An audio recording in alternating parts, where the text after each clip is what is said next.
Hello everyone. In this video I will show you how to add coolant to an Audi Q5. Start by parking the car on a flat surface and turning the engine off. Let the engine cool down completely. Open the hood using the release lever inside the car. Look for the coolant expansion tank. In the Audi Q5, it is usually a clear plastic tank with a warning symbol on the cap. You should be able to see the coolant level through the side of the tank. Check the markings on the tank. There will be a minimum and maximum line. If the coolant level is below the minimum line, you need to add more. Use the correct coolant type recommended by Audi. This is often a pink or purple coolant labeled G12 or G13. Do not mix different coolant types. Slowly twist the cap to open it. If you hear pressure, stop and wait a moment before removing it fully. Pour the coolant slowly into the tank. Fill it until the level reaches just below the maximum line. Do not overfill.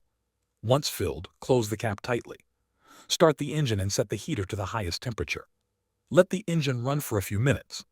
This helps remove air from the system. Turn the engine off and recheck the level. Add more coolant if needed. That is how you put coolant in an Audi Q5. Thanks for watching.